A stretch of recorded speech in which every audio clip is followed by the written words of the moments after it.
U Beču je održana prva konferencija Saveza Srba Austrije sa predstavnicima Srba iz svih austrijskih pokrajina.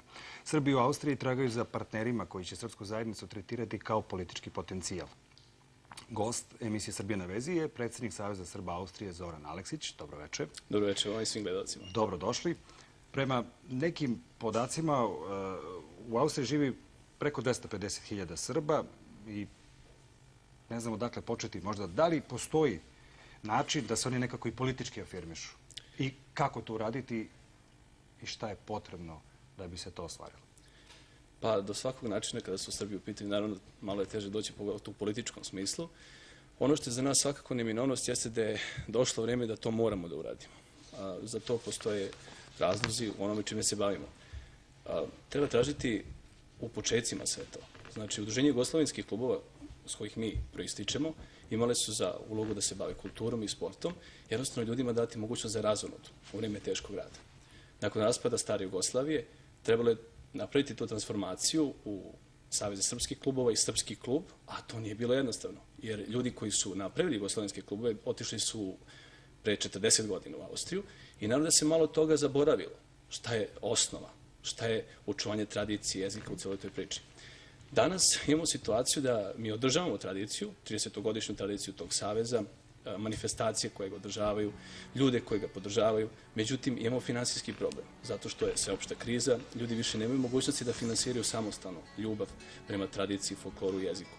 Tako da moramo tražiti partnere, a partnere imamo tamo gde smo. Znači, kada pričate o partnerima, ja sam tu i rekao u najavi, znači da tražite partnere i na koji način ih tražite i ko su ti partneri? Prvenstveno evo vama u Austriji. Pa nama u Austriji prvenstveno trebaju da budu partneri institucije. Institucije u kojima mi činimo jedan veliki deo ljudi koji su platežni. Znači, ako plaćamo poreze, ako smo radnici, plaćamo odbitak za radničku komoru, za sindikat. Tako da, kao i sve druge etničke grupe, mi možemo da ostvarimo svoje interese. A su oni uspeli da ostvare te druge etničke? Mogu reći u velikoj meri da. A zašto Srbi to nisu uspeli? Zato što nisu skoncentrisali svoju moć. Mi smo upravo, ta geneza o kojoj sam pričao, znači Udruženje jugoslovenskih klubova, imala je to problematiku da se nije bavila političkim interesima i razlozima, iz razloga koji su svima nama poznati. Danas je potrebno da u jednoj firmi, ako već imate 100 zaposlenih Srba, da jedan od predstavnika tih radnika upravo bude i Srbin.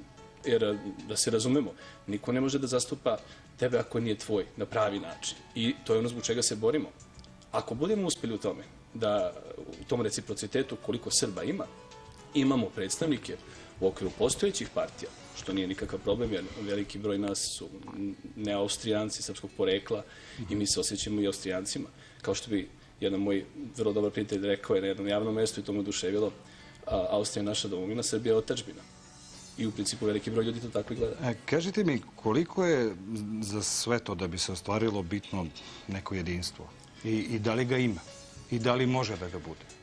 Jedinstvo će biti, jer ja mislim da nećemo imati mogućnosti da opstanemo ako ne skoncentrišemo tu moć. Znači, ako je već u privredi poznata činjenica da se firme ukrupnjavaju, da se kapital jednostavno sastavlja, zašto ne bi i ljudi? Jer ako 5 ljudi, naspram 500 ili 5000, traži nešto, naravno da je snaga nemerljiva. Iako se ne vra, vi ste negde 7-8 meseci na čelu zajednice, tako? Da. Evo, bila je konferencija, rekli ste im da planirate još, ovo je bila prva konferencija. Koliko ih planirate u narednom periodu? 4 konferencije su potrebne, po nekim našim procenama, da pokrijemo glavne punktove srpstva, tako da kažemo, u Austriji. Znači, Beč, naravno, kao početna stanica, Salzburg je već zakazan za 26. januar, u martu imamo planu Innsbruck i najverovatnije Dornbirn, to je pokrajina Vorarlberg na granici sa Švajcarskom. Ako bude sve kako treba, naš plan je da imamo završnu konferenciju u Beču do leta, gdje ćemo sastaviti zaista sve ono što smo sakupili, mišljenja svih ljudi. Naravno da kažem, u pitanju je privreda, u pitanju je prosveta, u pitanju je medicina, u pitanju su i predstavnici klubova u najvećoj meri. I da, ako budemo uspjeli da se složimo oko toga u okviru neke platforme ili rezolucije, svi stanemo iza nje i kažemo, znači, Srbi u ovoj zemlji hoće da ostvare to i to na ovaj ili onaj način. A kažite mi, u svemu tome, ko još može da vam pomogne? Evo sad dok mi pričamo, vidimo neke kadrove, nekih aktivnosti, evo vidimo mlade fudbalere, to su naši dečaci koji se bave sportom. Kažite mi, ko još može da vam pomogne? Rekli ste da je teška ekonomska situacija i ovdje u Srbiji i u Austriji, ali šta je još potrebno? Šta vi to još nudite ovo za kraj razgovora da kažemo ljudima da bi vas dobro shvatili? Šta je potrebno to da se ujedini? Ko da se ujedini, na koji način? Potrebno je da ljudi koji nisu članovi klubova, da porodice koje jednostavno sačinjavaju srpske ćelije tamo, shvate koji je naš zajednički interes. Da stanemo iza jedne priče. Znači, ako želimo da nam deca uče ćirilicu, da se sami potrudimo i dođemo do toga.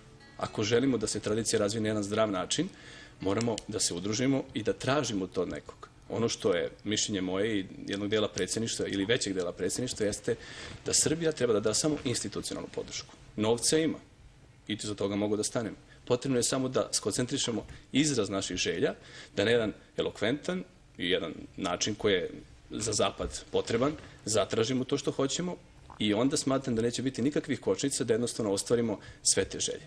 A gde je tu uloga crkve? Ja verujem da može dosta da vam pomogne. Pa dobro ste postavili to pitanje. Ona najviše može da nam pomogne. Mi imamo problematiku, ne samo mi, to i kod drugih etničkih grupa i jednostavno kod svih ljudi. Postoji jedan vakum između ljudi koji imaju niže obrazovanje i više obrazovanje. I uvek kada se priča o nečemu... A u kom smislu taj vakum? Kako mislite? Evo kako. Akademski građani, mnogo ih ima, Srba u Austriji, oni uživaju visok ugled, međutim oni nemaju kontakta sa grupama Srba. Iz jednog razloga. Zato što im se ništa ne nudi gde bi oni mogli da se otvore. Znači da na neki način daju pravac. Nisu dobro ni shvaćeni. Klubovi kao klubovi, hvala njima, oni su održali srpstvo u Austriji. Sada samo trebamo ponudu da povećamo, da pojačamo, da zainteresujemo ljude iz svih fakova, da dođu i da kažu u medicini nam je potrebno ovo, u prirodi nam je potrebno to, u sportu nam je potrebno sledeće. I da na taj način zainteresujemo najmlađe generacije da krenu jednim novim i pravim putem. Sada, da bismo to uspjeli, moje lično mišljenje jeste da bez crkve nećemo uspjeti. Iz jednog prostog razloga. Mi moramo da imamo jedan zajednički množilac. A taj množilac je upravo pravoslavlje. Ako budemo svi došli pred oltar tog pravoslavlja, kao Srbi, i rekli šta mi to hoćemo i možemo, vratit ćemo se na reči Vuka Stefanovića Karadžića. Ako svako bude uradio onoliko kako može, narod neće propasti. Hvala vam na ovom gostovanju. Samo ću vas zamoliti još jedan put da nam kažete konferencije. Znači u januaru će biti, da najavimo još jedan put. Znači januar. 26. januar u Salzburgu. Salzburgu, to je druga konferencija. Treća će biti u Innsbrucku u martu. I četvrta će biti u Dornbirnu, negdje u aprilu. Tako da se nadamo završnoj konferenciji u Beču i naravno velikom broju učesnika iz čitavog sveta. Ovim smo pozvali ljude da se što više uključu u vaš rad. Vama hvala na ovom gostovanju. Želim vam puno uspeha. Pratit ćemo kako se organizujete i šta radite u Austriji. Hvala vam puno. Hvala vam.